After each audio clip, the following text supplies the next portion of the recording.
What sleeper Ram might you want to consider for the FFPC Playoff Challenge number 2? Is there a Bill not named Josh Allen or Stephon Diggs that you should put in your lineup this weekend?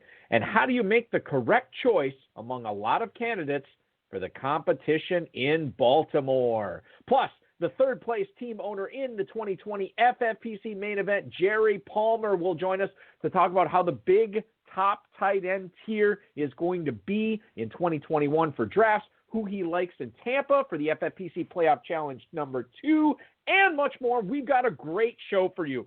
Farrell Elliott is here. I'm Eric Balkman. Stick around. Your high-stakes fantasy football hour starts now.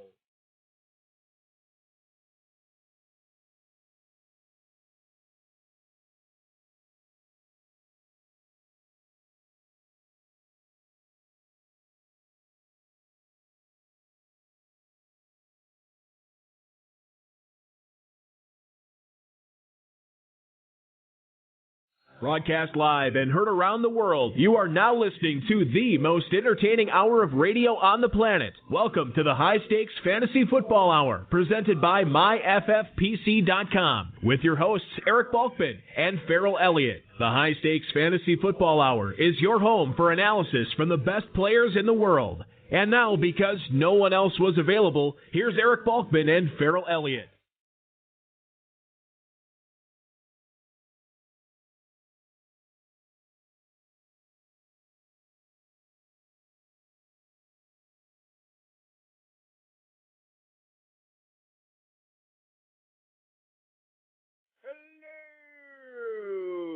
Thank you so much, Rob, and thank you, Quiet Hollers. Remember to check out all of their music at quiethollers.com. Greetings and salutations to all of you Balkaholics and Ferrelliacs. Welcome to the latest episode of the High Stakes Fantasy Football Hour, presented by MyFFPC.com. I am, of course, your slightly above average host, Eric Balkman. My co-host is the definitive commissioner of fantasy football, Farrell Elliott, and I'm going to bring him on right now. Farrell, it is divisional playoff weekend. It's maybe, it's for sure top 5 football weekends all season long, maybe top 3, maybe number 1 with 4 great games. We might get into a little Super Bowl talk from years past on tonight's episode, though. Sure. Balky magic things happen in the playoffs as we build to the Super Bowl, and always the unexpected seems to happen in the Super Bowl. It happened in the first one with your Green Bay Packers, and with the stories that you are very much aware of and close to in your heart. I think when we started the playoffs last week, Wild Card Weekend was a wonderful, wonderful weekend. I couldn't wait for 10 o'clock Friday night to come where we could get back on the phone and talk, and we got a great guest, and old Jerry Palmer, joining us, and it's going to be a wonderful weekend. And it seems like the games, the way they're scheduled with the Saturday afternoon, then the second game in prime time at night, and both games sort of pivot off of each other and represent different eras and different styles of football that's being played right now. So I just think it's a wonderful thing. Jerry Palmer, by the way, and our guest tonight, another guest with Wisconsin ties, which I always appreciate when we have guests like that on the show. He of the third place finish in the FFPC main event this year. We're going to pick his brain on that and much more. Yeah, Farrell, you alluded to it. 54 years ago today, Super Bowl I took place with my Green Bay Packers taking care of business against Len Dawson, Hank Stram, and the Kansas City Chiefs. I wasn't alive for it. My father-in-law was, and he has been peppering my phone today with images, with story links about that great Packers-Chiefs Super Bowl. Well, I guess they didn't call it. Did they call it the Super Bowl back then, or was it just the AFC-NFC championship game? Or AFL, it was NFL a championship game. Yes, there you go, AFL-NFL championship game. It was at the Coliseum in Los Angeles. It was not a sold-out crowd. You could get a ticket for $10.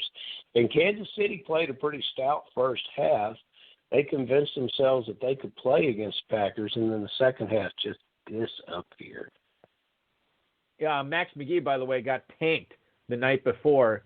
Boyd Dowler went down. Max McGee had to go get into the game, caught 2 touchdowns from Bart Starr. I believe that's correct. Caught 2 touchdowns from Bart Starr in that game. It's what we believe in, Balky. Next man up football, and old Max proved it that day. Yes, you did. Absolutely. We have a great show, by the way, tonight on some current football going on tonight. We'll probably get into some stuff that happened 20, 30 years ago as well, as Farrell and I trip the light fantastic down memory lane. But coming up on tonight's show, we're going to discuss how Clyde Edwards-Hilaire's injury is gumming up your choices for Kansas City Chiefs in the FFPC Playoff Challenge number 2. Which Packer is going to pay off the biggest in the competition? And we'll catch up with the $35,000 third place team manager in the 2020 FFPC main event, Jerry Palmer, about his divisional playoff team in the FFPC Playoff Challenge 2, what he foresees in 2021 for tight ends like Cole Kmet, and much more. That is all coming up on the show tonight. The FFPC Playoff Challenge number 2 looking pretty lucrative for fantasy owners. If you're looking to get in one final event, maybe you want to win $50,000 before the calendar turns to the 2021 draft season. 378 teams still available at this recording. That means we have filled just over 2/3 of the competition. Could be a good ROI. We'll see what happens with that. But we're running out of time to fill this contest. Might be pretty good time for people to jump in as the games kick off, Packers and Rams, tomorrow at 4:35 Eastern Time. We'll see what happens there. So now is the time to jump in on that. Want to remind everybody that the Football Guys Playoff Challenge number 2, the $35 one, that is sold out. You cannot get in that one. If you're looking for action, FFPC Playoff Challenge 2 is where to go for that. Now, if you want to get into some other FFPC events that we have going on right now, Dynasty Orphans are available. myffpc.com/dynasty for sale. You can pick up some pretty good deals on some orphan teams there. Check that out. And as an aside, the season 6 finale of the RotoViz High Stakes Lowdown took place this week. It is out, rotoviz.com/podcast. John Modaf, Tommy Zaretic, who won the Big Payback League this year in the FFPC and had $25,000 to show for it. They were on the High Stakes Lowdown this week. Normally, I like to keep that podcast 25, maybe 30 minutes. We went almost a full hour on that because it was great hanging out with those guys. I love talking fantasy football with them.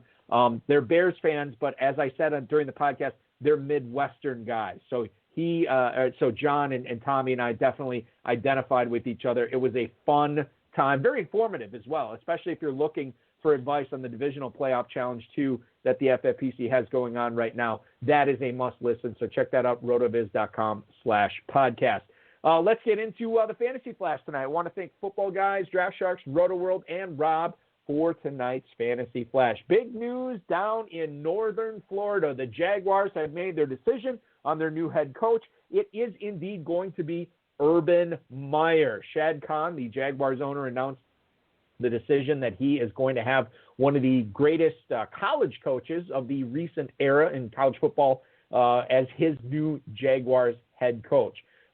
He has never been even a position coach in the NFL so much as he has been dominant at the college level. He obviously, the other thing I always think about him is that Florida was awesome, burned out. Went to Ohio State, was awesome, and then burned out. We know about the stress. We know I think he might have had a heart issue. Obviously, there was a lot of problems with him.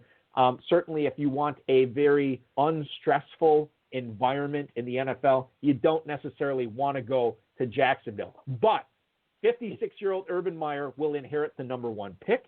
He is going to have $100 million in cap space as well. And there is going, and it's not just the number 1 overall pick. They're going to have a lot of good picks in this draft. This could be a changing of the guard pretty quickly here in Jacksonville and Farrell. I don't think there are any threats to win the AFC South in 2021, but this is a team that can compete right away. When you look at it from a fantasy standpoint, arrow pointing up for DJ Chark and arrow pointing up for James Robinson right now. Yeah, certainly, Balky. We talked about this team a couple of weeks ago as having good bones, a formula for success, guys in the right places and some fill-in players needed. I don't think it's that far a shot to believe that this team can compete in that division. After all, that division is not lined with certain powerhouses like other divisions are. As far as Urban Meyer and his health and how he's going to react to this, it's a different kind of job. And at Florida and at Ohio State, you have to serve all those publics associated with being in the college game, especially the NCAA and the boosters. And the various aspects of the university. And then there's a situation that, college football is really, really a dirty, dirty business. I always if I go to a game, I wipe the seat off before I sit down. I'm very, very careful about college football. It's seriously, it is, some of these coaches, they can't look themselves in the mirror and they can't sleep at night with what they do to ball players. It's just the way it is, and it's very, very competitive. You do not have that type of life in the NFL. We have, the NFLPA has negotiated limits on practice time, so you can't keep the players on the field all the time. He's going to have a supportive staff around him. I watched the press conference today, and the owner was just glowing about his acquisition here. And, Balky, the general managers, there's 3 of them I like that will be forthcoming, and he'll have a hand in picking them. The aforementioned in an earlier show. And, favorite among us, just on name alone, would be Trent Baalke.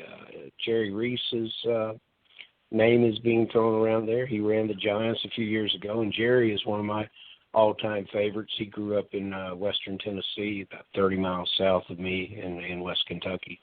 And Scott Pioli, who's a very modest guy and does not get enough credit for his role in building the Patriots into the champions that they are. He's going to get the right kind of help. You said it. They got cap space. They got draft picks. They got a coach, and he's going to put together a pretty damn good staff. I think a lot of people would like to be in Jacksonville, Florida, where it was 69 degrees today, Balky.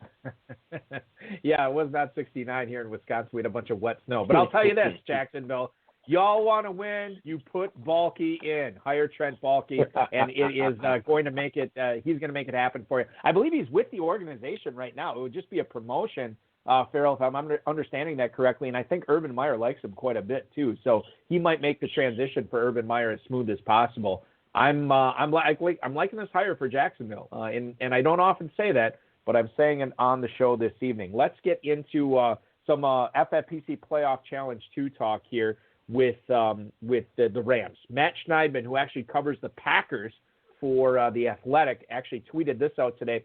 Cooper Kupp is listed as questionable for that Rams-Packers divisional playoff that is going off Saturday afternoon. He's got inflammation in his knee.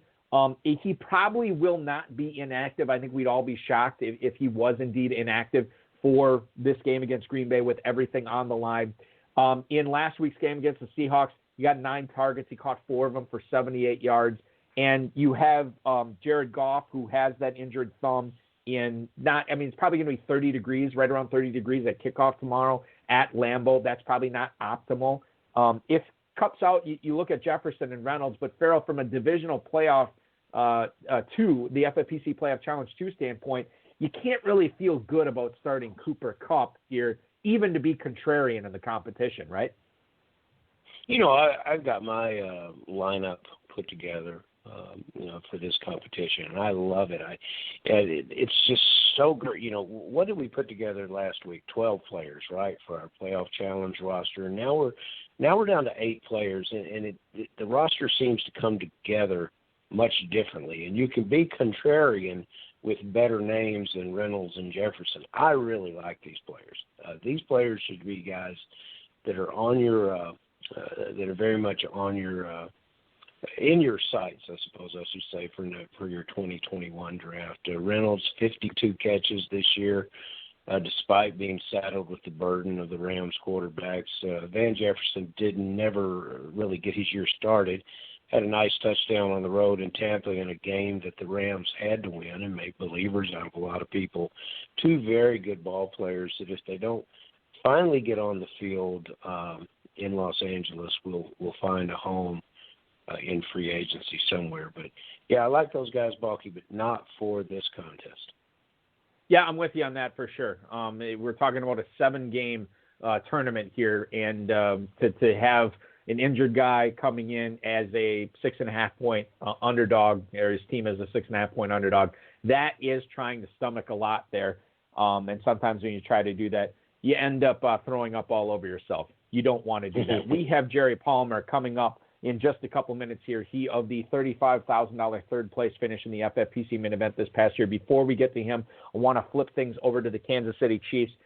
Clyde Edwards-Helaire was a limited participant in practice on Wednesday. He got downgraded to a did not practice in Kansas City Chiefs practice yesterday. And then as far as his status goes for this weekend, he's officially listed as questionable for that Browns game. He got a few practice reps in. Andy Reid said they're going to take all the way up to game time, decide if he's ready to go after that injury that he suffered towards the end of the regular season. He's had 3 weeks of rest.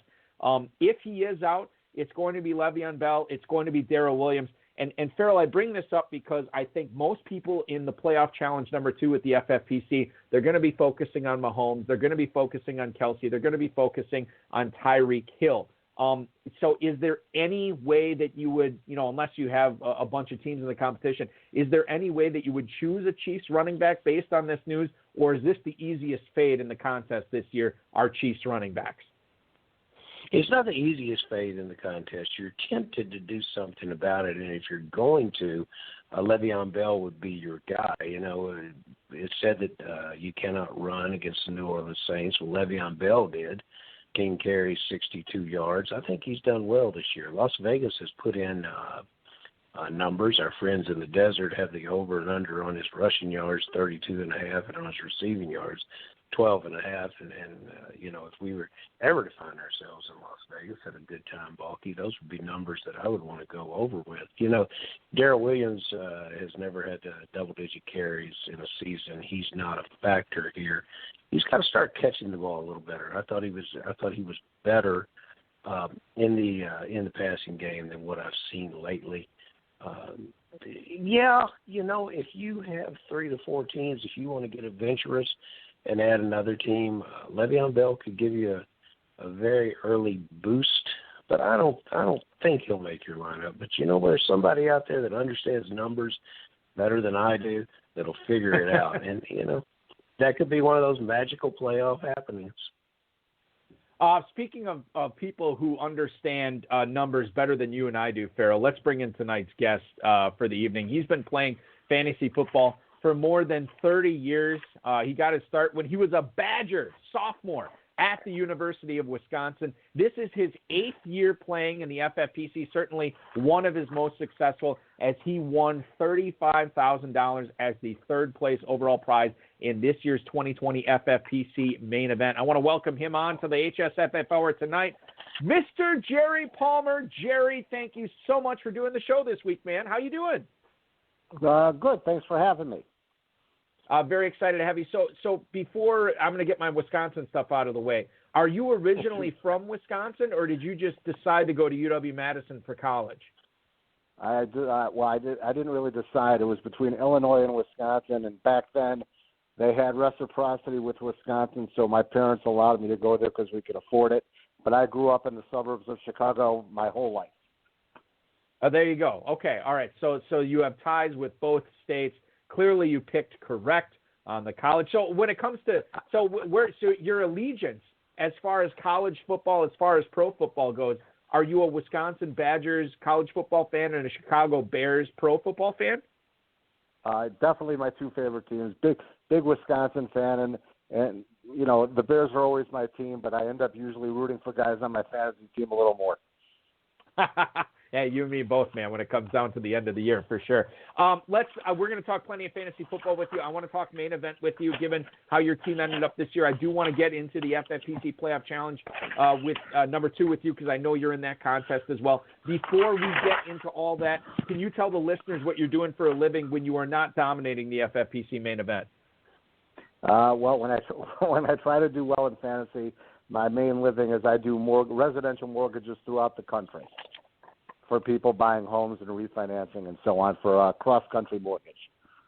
You have been a busy man, Mr. Jerry Palmer. Yeah. You have been a very busy man this year with your mortgage. It has been a busy man this year in the face of probably, I'm going to be 60 this spring, and I would say this is easily the craziest year of my life, and I hope everyone listening and everyone has made it through and is healthy, and hopefully this will end soon.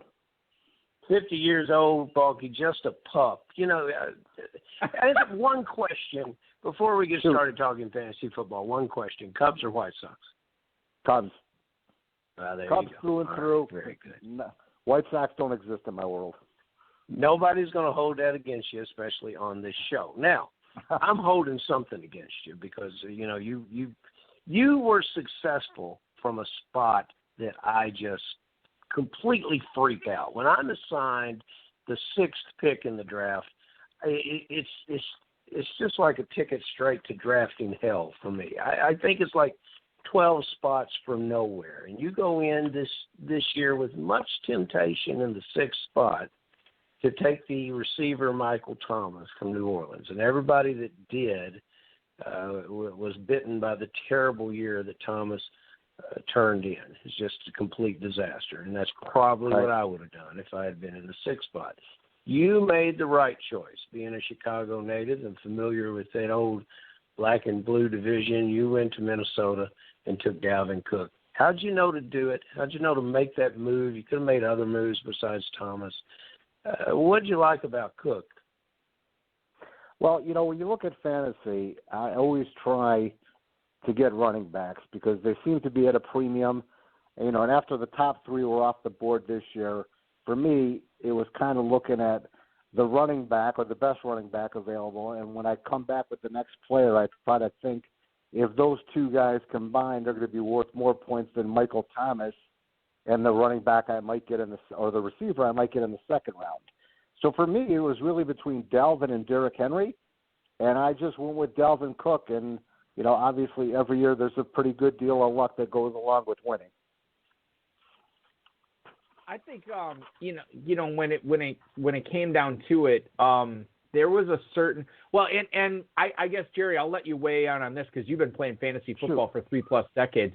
I think sometimes we have to unfairly, I guess would be the easiest way to say it, bump up guys that are proven players coming off bad years, and unfairly bump down guys that are coming off great years just because of the regression to the mean. You know, Michael Thomas, I haven't met anybody. I haven't talked to any high-stakes players that thought he was going to duplicate in 2020 what he did in 2019. And I also think that a lot of people look at Dalvin Cook as like, man, there is a massive season that is just waiting here for Cook, and he's had a couple of massive seasons. And sometimes I think that when you're buying off and I know I brought this up on the show before, but sometimes I think when you're buying the player coming off, a proven player coming off a less than stellar campaign, that oftentimes pays dividends rather than drafting a player who hit his ceiling the previous year, and you're paying a premium for that. Have you found that that's the case in your high-stakes drafts over the years? Yeah, I mean, a lot of people predicate their picks on last year's performance, and when you get a guy like Michael Thomas who would be hard-pressed to duplicate that effort, great receiver, but I try to not put as much thought into last year's play versus what's coming up this year. Let's talk about the actual championship round here, Jerry, because you obviously made the championship round. You started off Week 14 in 131st place. We talked to Andrew Burrows and Larry Bent last week, who were in a similar situation in the Football Guys Players Championship, and their team skyrocketed up the leaderboards all the way up to the runner-up in that competition. You had a similar experience, 190 in Week 14, 213 in Week 15, and 190 again in Week 16. At what point did you kind of look at this team and realize oh my God, I could win this $500,000 or at least shoot near the top of the leaderboard when you're seeing this team really peak at the right time, Jerry?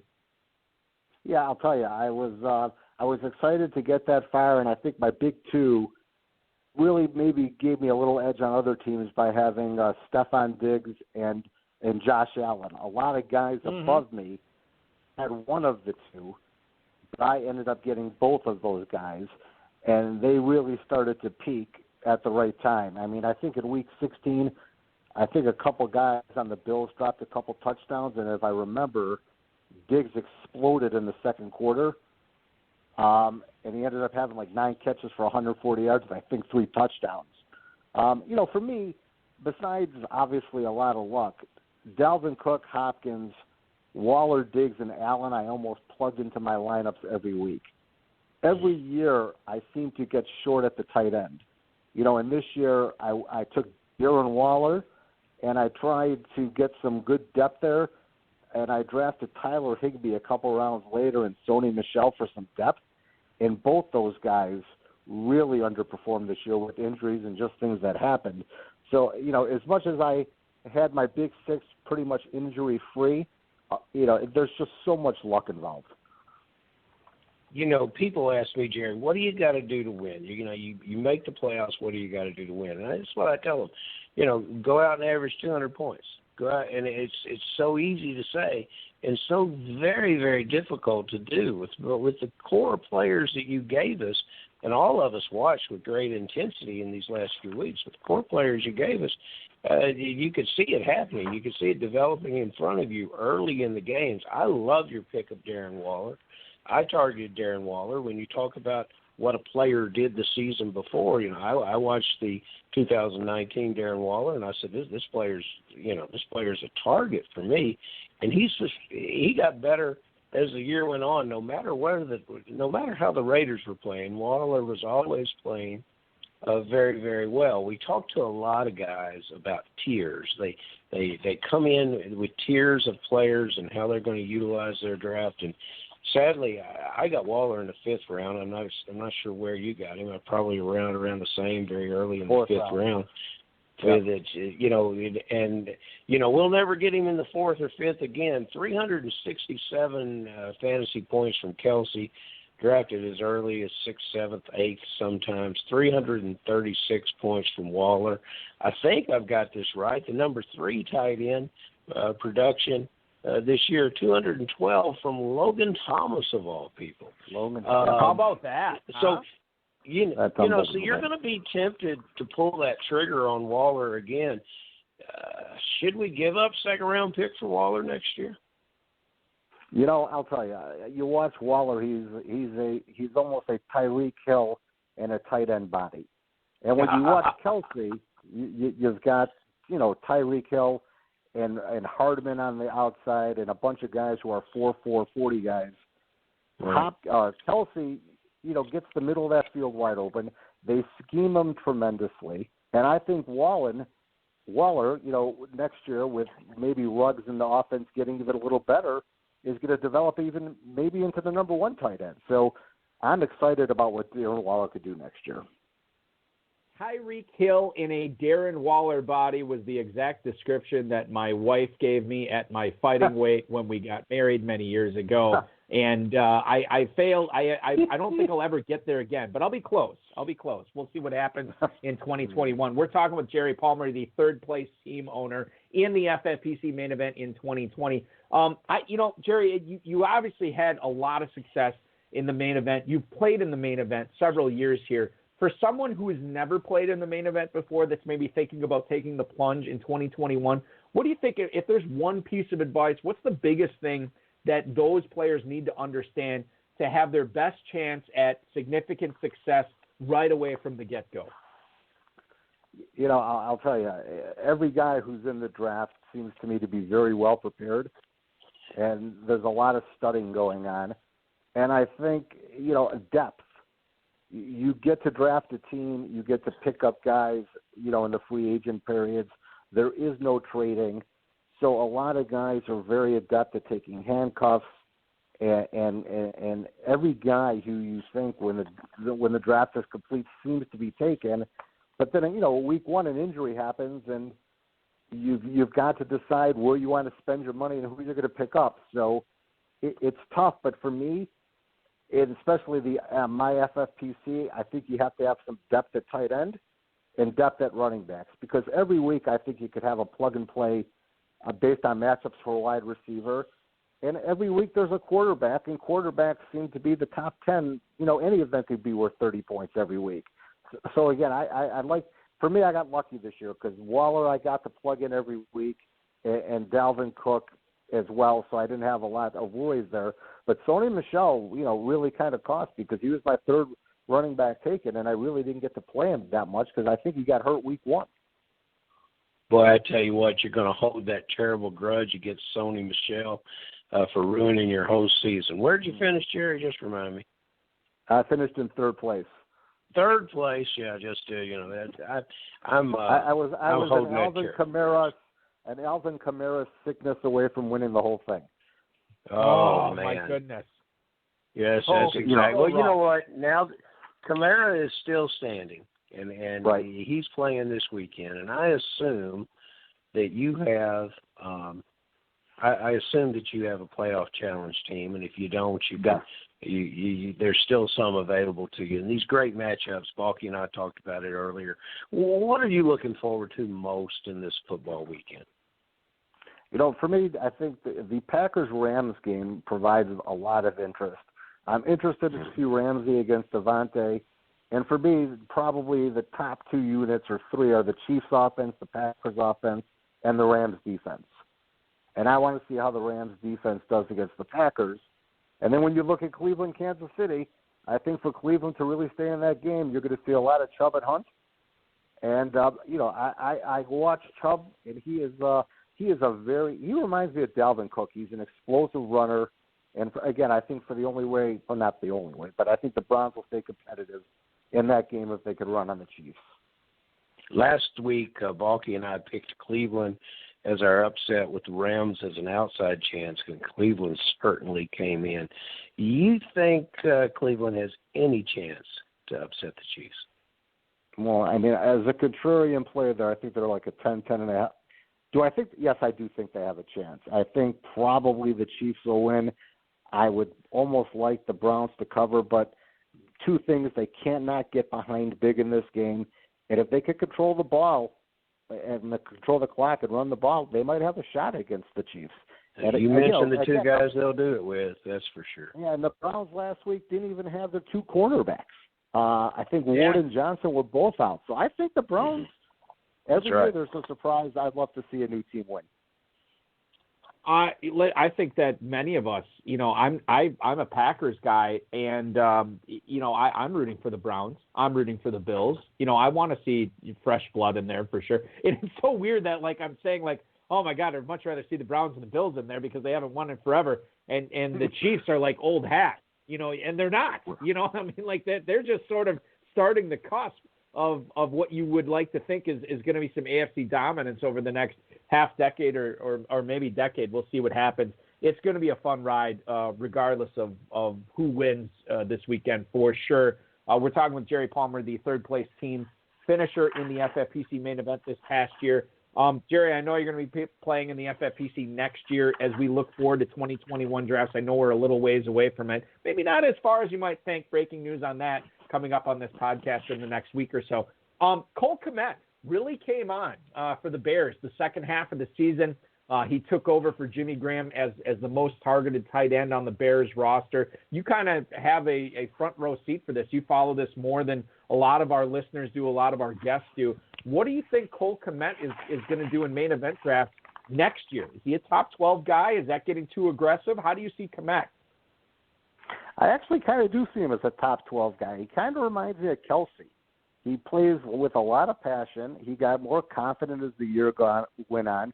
He's extremely physical and athletic.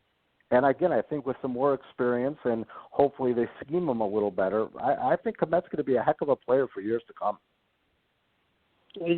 Jerry, did you play online, live, both? Typically just online, fantasy football. I'll do a FanDuel lineup, every week, and I've got my sons addicted to this game, which they're now 16 and 15, and I run a father-son league. That's cool. And, I come from the days in 1980 when you woke up Monday morning to get the newspaper and look at the box scores to tabulate points. Well, man, I tell you. Jerry, let me ask you this. I was basically I graduated from high school in the late 90s, and I played my first taste of fantasy football was in the mid 90s. Like when I started hanging out with new friends in high school or whatever, we formed a fantasy football league. That's how we got to know each other. And I'm just curious, I don't know how you were back then because you probably already had a decade plus under your belt back then. But, man, Sunday nights, I was glued to ESPN watching Boomer and Tom Jackson. Yep. And you get like a taste of because there was no red zone back then. There was no Sunday ticket. Like all I saw was highlights. So like for me, at the end of the night on Sunday, before I'd watch the Sunday night game, that's where I got like I kind of shaped my roster. I'm like, okay, I think I did. I think I won. This guy did good. This guy didn't do so good. That was like must see TV for me on Sunday evenings back in the 90s. Absolutely. Between that and the Sunday or the Monday Again paper, you see a guy fall on the end zone. He'd fall in the end zone and recover a fumble, and you were waiting to see the box score on how they tabulated that touchdown. That's when the argument started, and you had the commissioner who actually did all the points by hand, and you sent out I don't even know if we had email back then. I think you called him up in the morning, and we didn't have cell phones to find out who won.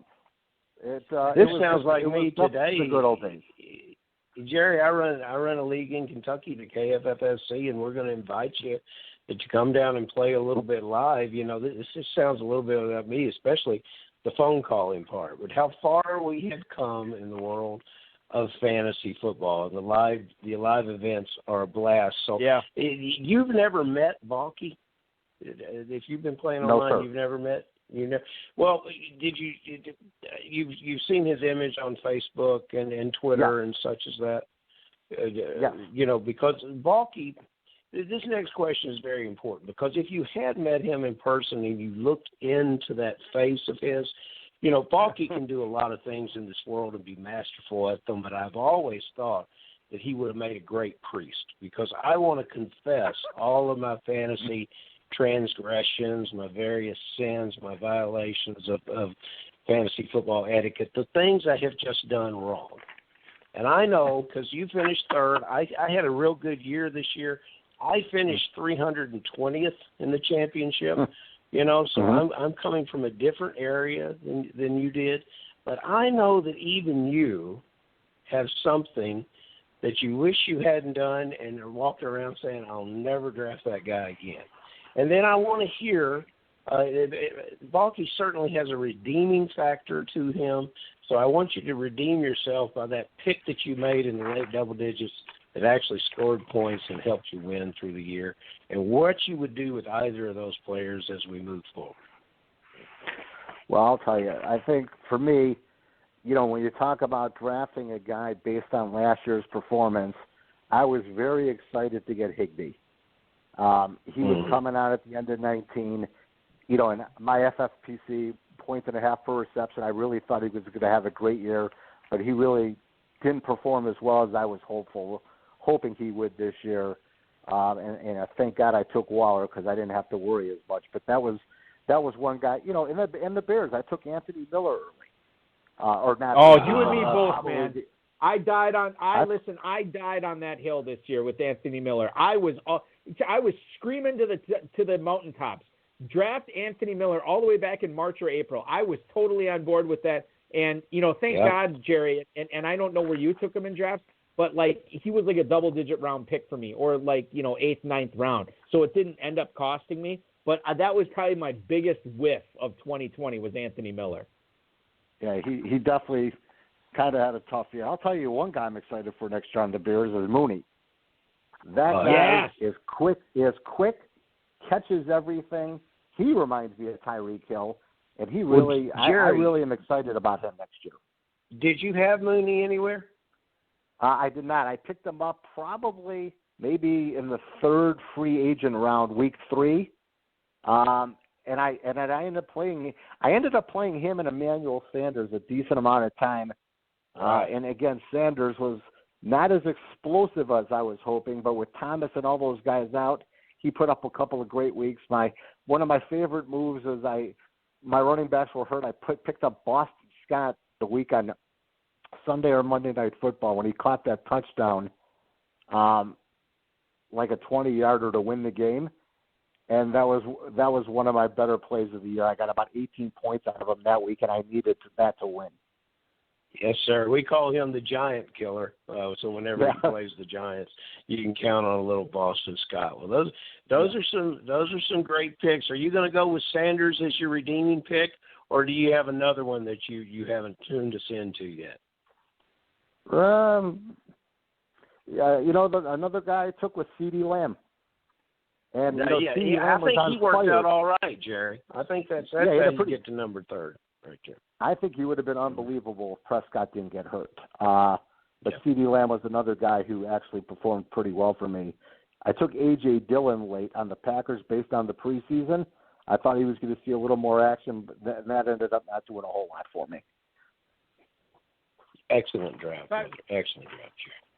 We are talking with Jerry Palmer here on the High Stakes Fantasy Football Hour. Finished 3rd place overall in the FFPC main event this past year. Jerry, I do want to get to a couple of emails that we got from listeners for you this week. We're going to go to over to New York. Tim in New York. I'm assuming New York City here. He writes, "Hey Jerry, for the FFPC Challenge number 2, I can't decide between Antonio Brown, Mike Evans, or Chris Godwin as my Buccaneer. Would go receiver with that team? Would you go receiver with that team? And if so, which one? Way to crush the main event this year." That's Tim in New York. We got news that Ronald Jones is not going to be starting this Buccaneers Saints game on Sunday. It is going to be Leonard Fournette. So that probably makes Tom Brady and the receivers a little bit more appealing. So, Jerry, I don't know how you fall in on this with your challenge team, but if you were to go Buccaneers receiver, would it be Brown, would it be Evans, or would it be Godwin? That's a good question. I actually have taken and I'm starting Antonio Brown. He scored 4 touchdowns in the last 5 games. I think they're going to be throwing a little, and Evans and Godwin are a little hurt, and I think Brown is hopefully going to be. I think that game's going to be a little higher scoring than people are predicting. So I think Breeze and Brady might put on a show, and I hope Brown's part of that equation. One other email that we have tonight here for you, Jerry. This is from, other coast right here. Let's go to Irvine, California. This is Mike's email. He writes, "What's up, Jerry?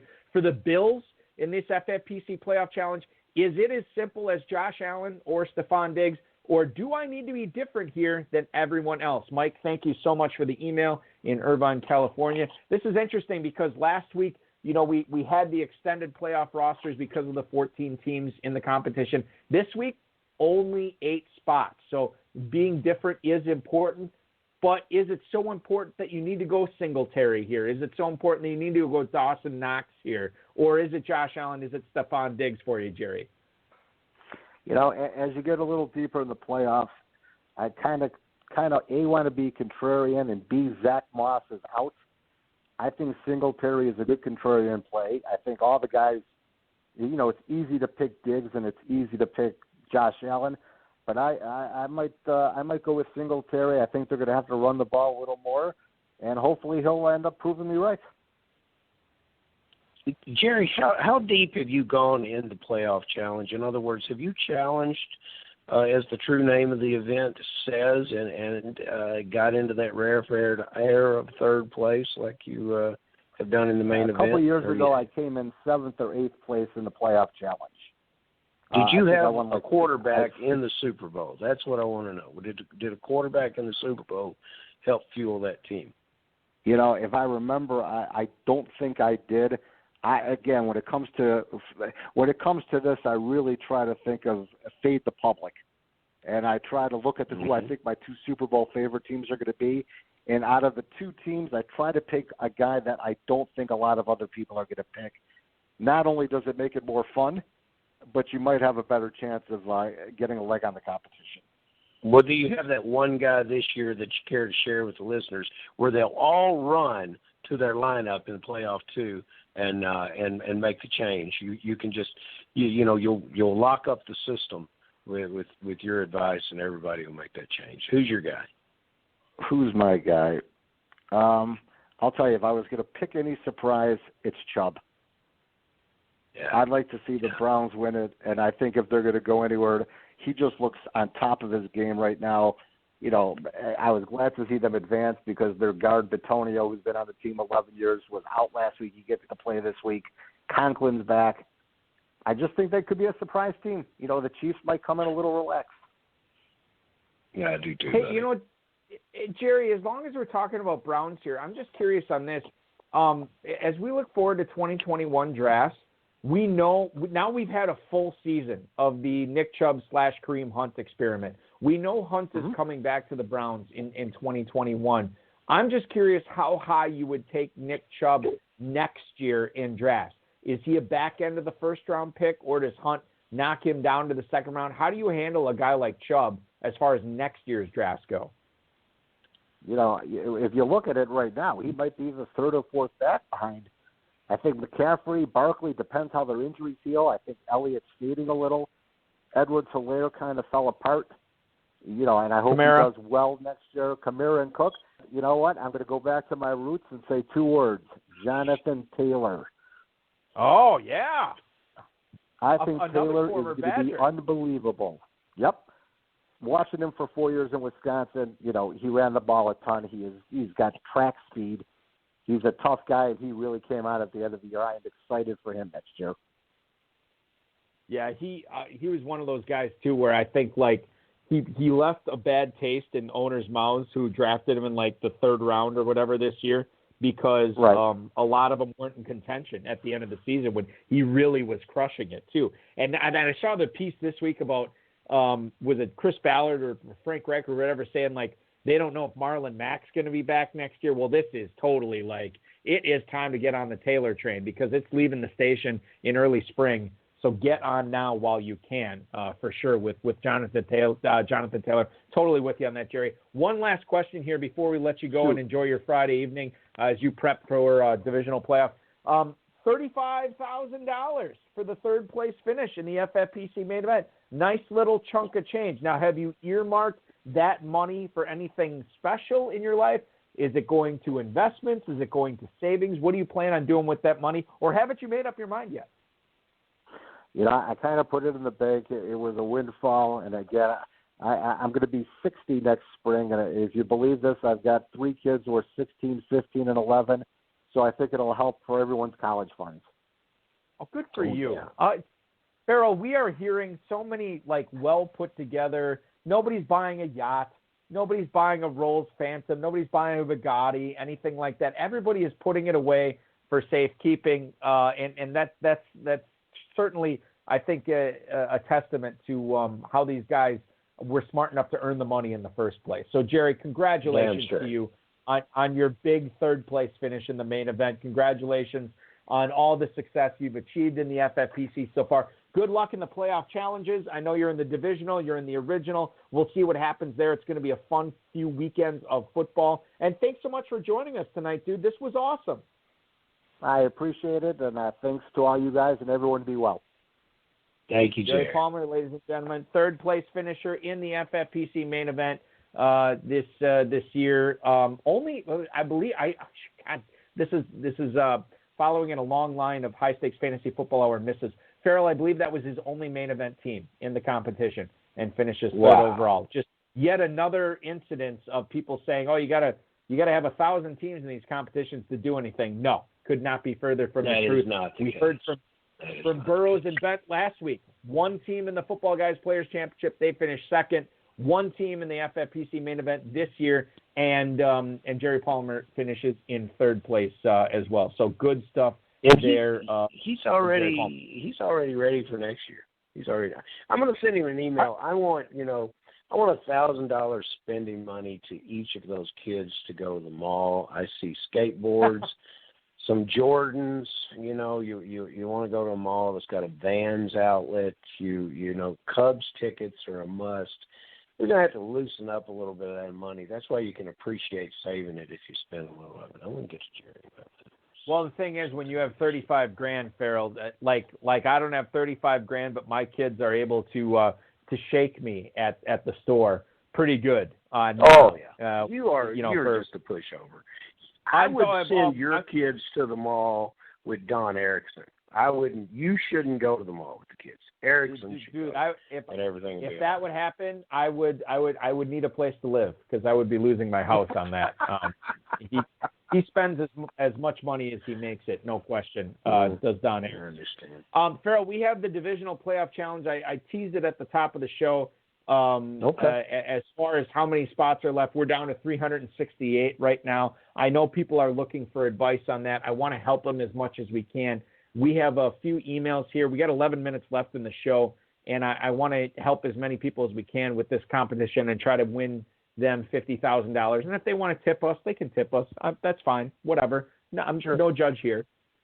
Frank in Little Rock, Arkansas is going to lead things off this week. And he's talking Browns, just like we were talking Browns with Jerry Palmer. Is picking Kareem Hunt or Jarvis Landry getting too cute in the playoff challenge, guys?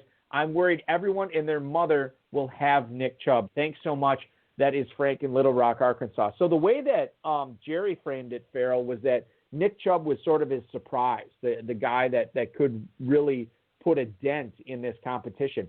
And while I could see that happening, if the Browns were able to upset the Chiefs and potentially, God forbid, I'm going to bite my tongue here and say maybe they even are the AFC reps in the Super Bowl. Yeah, that's possible. But I don't know if I have one team or even like two or three teams in this competition, I don't know if I could pick Landry or Hunt over Chubb. I think it's got to be Chubb over those guys, over Mayfield, over the tight ends. I'm rolling with Nick Chubb here. Easy to roll with Chubb, but Hunt is also running like he's on a mission. These guys are complementary backs. We asked Jerry, how are they going to win? They're going to win with the running game. It can't exclusively all go through Chubb. You know, I love that stat on Chubb. Everyone knows it now. 4.1 yards per carry after contact. That is an incredible stat. But Hunt is breaking tackles too. Plus, Hunt catches the ball and accelerates. Plus, Hunt gets to play his old team. There's a lot of things here that I like. And how do you beat the Kansas City Chiefs? The weakness of their defense is at the linebacker position, and that's what these guys do. They get past the defensive line, break into the second line of defense. These linebackers are not able to work with these two players. So, yes, I think for this weekend, the fantasy numbers may be similar for these two players. It depends who gets the touchdown and who breaks the long one for a touchdown. Can they score enough touchdowns on the ground to beat Kansas City's offense? I don't think they can. But if they can chew up that yardage between the 20s and utilize that clock, keep Mahomes on the sidelines, they got a chance. And, you know, John Anderson and our boys, pride of Shaker Heights, Jason Kahn, if that were to happen, those guys, it would be March before we would get them off a high. It really would. It would certainly rival LeBron James returning to Cleveland, no question, if that were to happen. But that's wearing the brown and orange colored glasses here, as the constituents in the chat room tonight are Farrell pointing out to me, Dave Gerzak, Kern Reeve, saying, hey, what happens if the Browns suck? What happens if the Chiefs just destroy them? Dave Gerzak saying, Kansas City 41-10. What does Chubb do? Jack, you know what, which is true. And if they do get smoked, Chubb is probably taken out of the game. And then Kern Reeve pipes in, Landry could be interesting in that. You know, so if you are looking at the Browns as a one and done, as in they play the Chiefs and then they're out, maybe Landry is the play here, given that you will be throwing a lot to try to keep up. Landry could be the type of guy that catches 12 passes for like 130 yards, maybe a touchdown, maybe 2 touchdowns in this game, whereas Nick Chubb could have, 12 carries for 50 yards and no scores, and he's irrelevant. So that's the other thing to consider too. And bear in mind, as I look it up right now, and Farrell, you probably know this off the top of your head. I do not. But bear in mind right now that as we look forward at this Browns-Chiefs game, the Chiefs are at Arrowhead as a 10-point favorite with a total of 57. That doesn't scream a whole lot of Nick Chubb for me right now. So if you are betting on the Chiefs, then you should be betting against Nick Chubb, because I think Landry might be the play then. Let's move on and talk about Paul in Portland, Oregon's email here. He wants to shift the conversation to another AFC North team, and that is the Baltimore Ravens. He writes, I only see 3 worthwhile Baltimore players in this contest, so who is the correct one? Mark Andrews, J.K. Dobbins, or Lamar Jackson? Please help Farrell and Bulky. That is Paul in Portland, Oregon. And I believe he means this email, please help comma, Farrell and Balky, not please help Farrell and Balky. Listen, Farrell and Balky need all the help we can get. But I think he is asking us for our expertise here. Farrell, when you look at the Ravens in this competition, to me it's tough to take Lamar Jackson because I don't believe the Baltimore Ravens will make it to the Super Bowl. But J.K. Dobbins, especially in a tight end premium league, Mark Andrews is also very interesting here. I know we talked a little bit about Andrews last week. I don't think you were super bullish on him, but if you're picking a Raven here, is it Dobbins, Andrews, or Jackson? It's neither. It's Andrews and it's Marquise Brown. Check the box score last week. Brown with a significant fantasy performance last week. I don't see the purpose of the Baltimore backfield. God love them. It's a beautiful backfield. Over 100 yards in like 40 straight games, a rushing attack. But you don't know who to depend on, and Jackson's going to get most of it. And even in the red zone around the goal line, you don't know who's going to get it. So what I want to say about that, I expect Andrews in this game to do better than he did last week. I expect Brown to do about the same. Those are the two players that I would go with. I think you're right here when it comes to the Ravens. Do you think, Farrell, because this is of all the games this weekend, I mean, obviously I'm intrigued with all of them because it's hard not to be. But this Bills-Ravens game is very, very interesting to me when you consider, okay, the Saints are 3-point favorites against Tampa. We already talked about Kansas City being a 10-point favorite over Cleveland. The Packers are nearly a touchdown favorite over the Rams. Baltimore at Buffalo. Buffalo is only a 2.5-point favorite, and we just saw Lamar Jackson's first playoff win last week over Tennessee. This could be, and who knows what's going to happen. This might be my choice for the best game to watch all weekend on Saturday night between Baltimore and Buffalo. It is. It represents the two emerging talents at quarterback in the league. And in Lamar Jackson's situation, you got to the point in the season where you could see that Lamar had to again take the ball and run with it. And he accepted that. The team accepted it, and they turned to that. It's been very, very successful. And the play, Balky, where Baltimore was about to surrender the ball on downs, it was 3rd and long. Lamar was under a heavy pass rush. He runs for a 40-plus yard touchdown. What was interesting about that is 3 guys had leverage on him, and he blew past all of them. And if you had that in some sort of Madden type kind of game, you would say, well, that would never happen. But he blew past all those guys like they were standing still. And everybody sees that, and that's why this game is so very, very close with the point spread. So, Moss is gone. The Singletary will, in fact, have to step up for Buffalo. You're right. It's, to me, each one of these games you can argue with having the greatest appeal. But, here in Louisville, Kentucky, where Lamar played his college football, this is a big, big game for us. Yeah, absolutely it is. And it's going to be a big, big game for anybody in the FFPC Playoff Challenge number 2. You consider maybe you got one team or 2 teams and you don't have any Lamar Jackson teams. Here's my advice.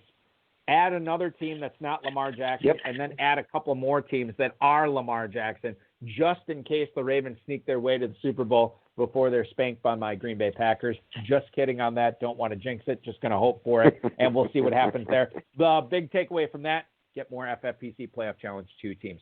Carl in Fort Myers, Florida, has a New Orleans question. I'm assuming he's rooting for Tampa, but he wants to talk Saints here. With Alvin Kamara the clear leader in the clubhouse for most owned Saint, is Michael Thomas the must pivot to try and get ahead of all those AK-41 teams? Really digging the new version of this podcast. That is Carl in Fort Myers, Florida. Thank you so much, Carl. So, Farrell, this is interesting, and I don't know if we necessarily dissected this last week, but we did talk a little bit about it from the world-famous FFPC Playoff Challenge. The pivot of Michael Thomas from Alvin Kamara, is that a must in this competition where you have 8-player lineups and there's going to be a lot of Kamara teams? Thomas brings a big, big boost to Breeze. And, he runs the same route. He runs a slant route every time, but it's not about the play that's called. It's about the athleticism in the player. He always beats the defender off the line. He always draws the safety away. The safety bites on him, especially in the red zone, every time. It makes the rest of it. When Breeze does his pivot, hits Sanders, hits the tight end, dumps it down to Kamara in a lot of those routes, all the defenders are pointing at themselves and staring at each other and saying what happened, and it's very easily explained as everybody bet on Thomas. So he presents Breeze with the opportunity and every other player to elevate their game. He will not score more fantasy points than Kamara, and he's likely, in the way that the Saints want to handle the ball in the red zone, he's likely not to score as many fantasy points as the wide receivers across available to you from other teams. So no, Alvin Kamara is your play here. Kamara is the play for New Orleans. Don't overthink it. You think long, you think wrong. So definitely go with Kamara here. One more email here, Farrell, tonight for we haven't talked a whole lot of Packers tonight when it comes to the playoff challenge. Al in Windsor Mill, Maryland, writes, hello, high-stakes honchos. If I think the Packers are going to the Super Bowl, am I better off choosing Aaron Rodgers for his double points, or is Adams or Jones a better selection? Al, thank you so much for the email. We're getting into some game theory here with the Packers. Mm-hmm. As everybody knows, anybody who makes it to the Super Bowl in this contest will get double points. So it is imperative not only projecting the right teams to get there, but projecting the right players to deploy in this lineup. Farrell, is it Aaron Rodgers or, Devontae Adams has just been a beast pretty much the entire 2020 season. Aaron Jones, we've seen flashes before. Maybe he goes on a run here in the final playoff games. Is it Aaron Rodgers, or would you be looking elsewhere for your Packers representative in your lineup for the FFPC Playoff Challenge 2? Last week we identified the Packer that we wanted as Tunyon, and the tight end that we wanted as Tunyon. And it we didn't know we were going to get what we have in front of us.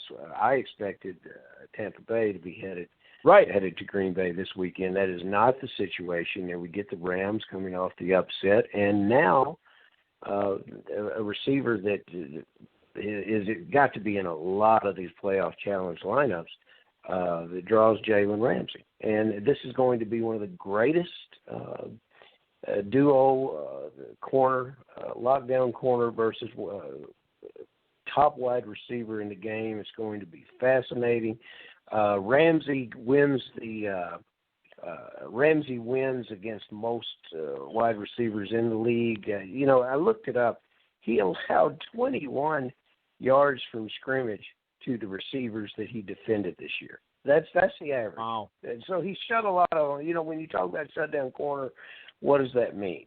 But now, with this quarterback, you have Aaron Rodgers who can place the ball where only Adams can catch it.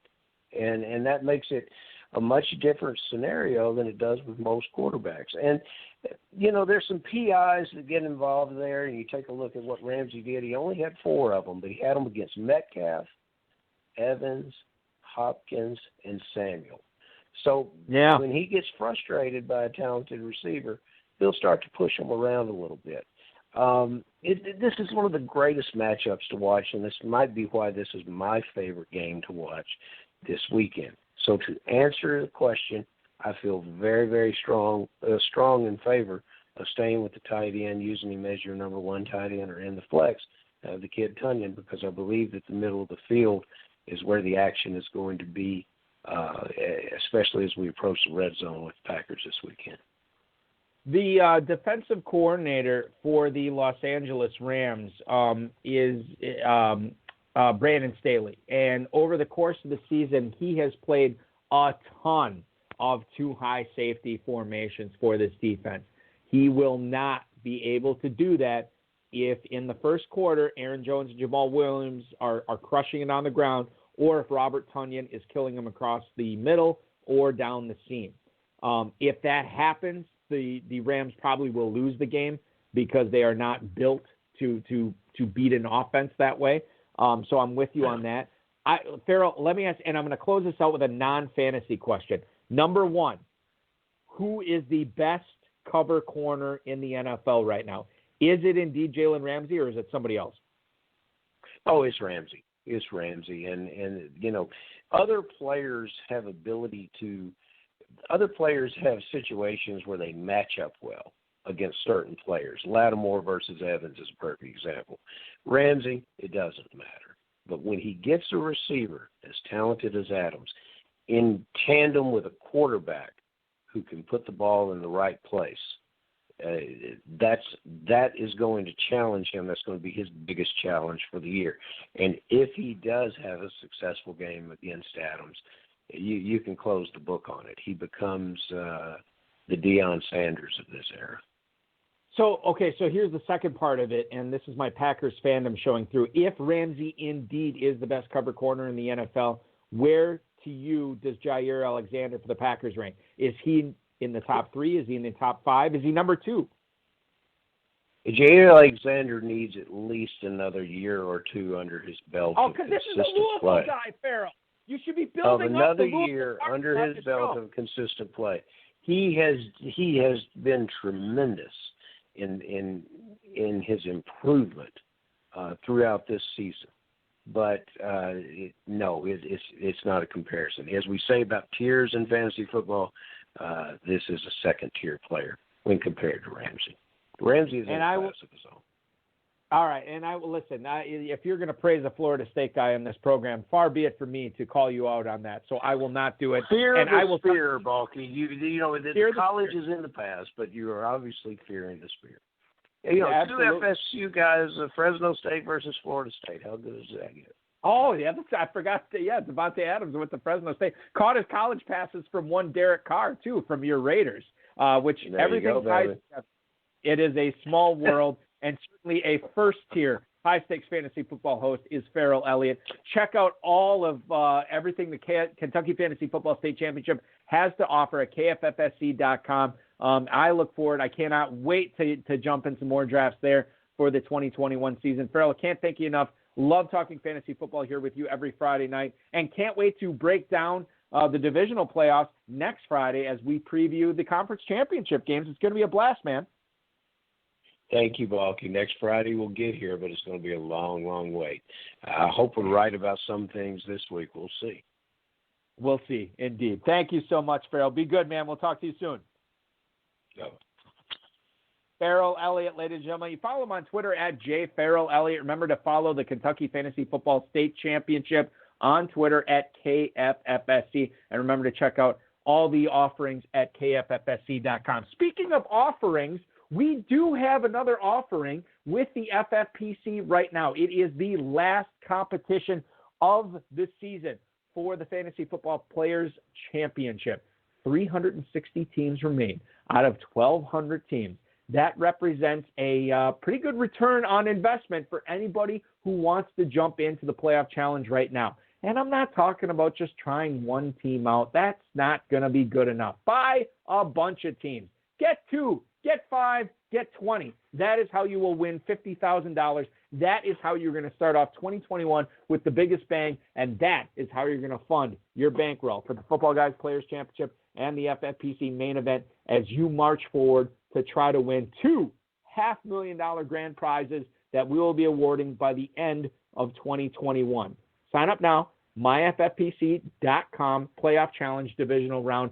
Plenty of spots available. Remember, that locks up when the Packers and Rams kick off tomorrow at 4:35 Eastern Time. That is going to do it for our show tonight, ladies and gentlemen. Cannot thank you all enough for listening. I also want to give a shout-out to Jerry Palmer, Farrell Elliott, the FFPC, Rob Bryce, and, of course, each and every one of you, as I alluded to, for listening here this late in the season. Hey, if you're listening this late in the season, you're obviously getting ready for Dynasty. You are obviously looking for divisional playoff, Fantasy Football Playoff Challenge 2 advice. Hopefully, we delivered on that to you tonight. John Modaf, Tom Zaretic, 2 guys that have been on this show before. They were on the RotoViz High Stakes Lowdown this past week as well. Check their podcast out, rotoviz.com/podcast. A lot of good analysis on the divisional playoff there, as well as how they manage their team to a $25,000 grand prize against the creme de la creme of the FFPC players and everything they have to offer. Remember, register for the FFPC Playoff Challenge 2 before it's too late. It will expire as I'm talking in real time right now. It is going to expire in about 19 hours, 18 hours roughly there.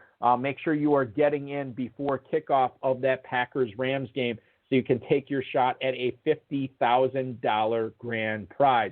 We will be back next Friday with who, Balky? Oh, I'm going to tell you who. $500,000 main event champion, Jerry Hooten. Yeah, that's right. Philip Hooten's uncle will be joining these airwaves. It's weird because he was on the Road of His High Stakes Showdown before he was ever on this show. So he makes his debut on the show next week. A fun listen, fun guy, very knowledgeable. You're going to learn a lot. Check that out at Friday, 10/9 Central. Enjoy the NFL playoffs, everybody. Good luck in the FFPC Playoff Challenge 2. Your divisional playoff weekend starts now. This has been another episode of the High Stakes Fantasy Football Hour, presented by MyFFPC.com. It was broadcast live and heard around the world. Balky and Farrell will be back next week with more analysis, interviews, and advice from guests much smarter than they are. Thanks for listening, and we'll talk with you again next week.